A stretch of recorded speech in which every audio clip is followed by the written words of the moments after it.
So I get out my laptop and I do a search for who was president in the United States during the Downton Abbey era. Have you ever done that? Like you're numbing with TV or a movie, and so when it's over, you just like stay in that space by like learning more about the actors and what's going on. I've been doing this long enough to know that this is like, you're laughing with me, not at me. So I put it in, and Theodore Roosevelt comes up, and a quote comes up.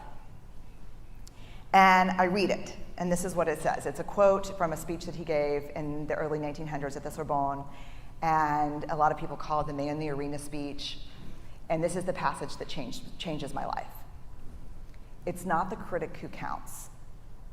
It's not the man who points out how the strong man stumbles or where the doer of deeds could have done it better.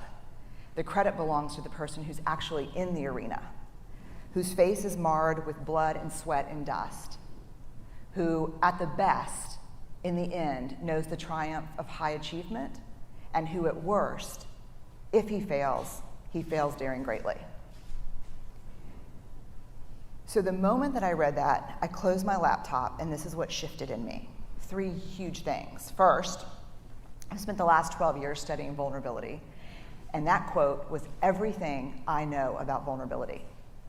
It is not about winning, it's not about losing, it's about showing up and being seen. The second thing, this is who I want to be. I want to create. I want to make things that didn't exist before I touched them. I want to show up and be seen in my work and in my life. And if you're going to show up and be seen, there is only one guarantee, and that is you will get your ass kicked.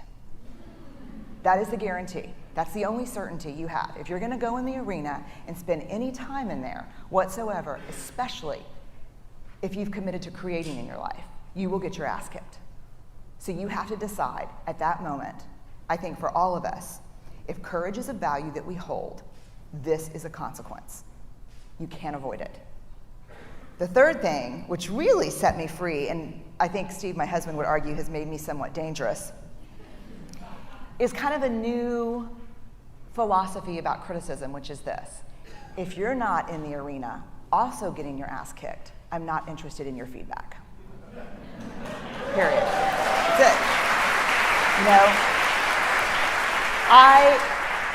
If you have constructive information, feedback to give me, I want it. And I'm an academic. I'm hardwired for wrestling around with stuff like that. If you say, hey, you forgot all this literature, or hey, you should have done this, or terrible sentence construction over here, like, let's do it.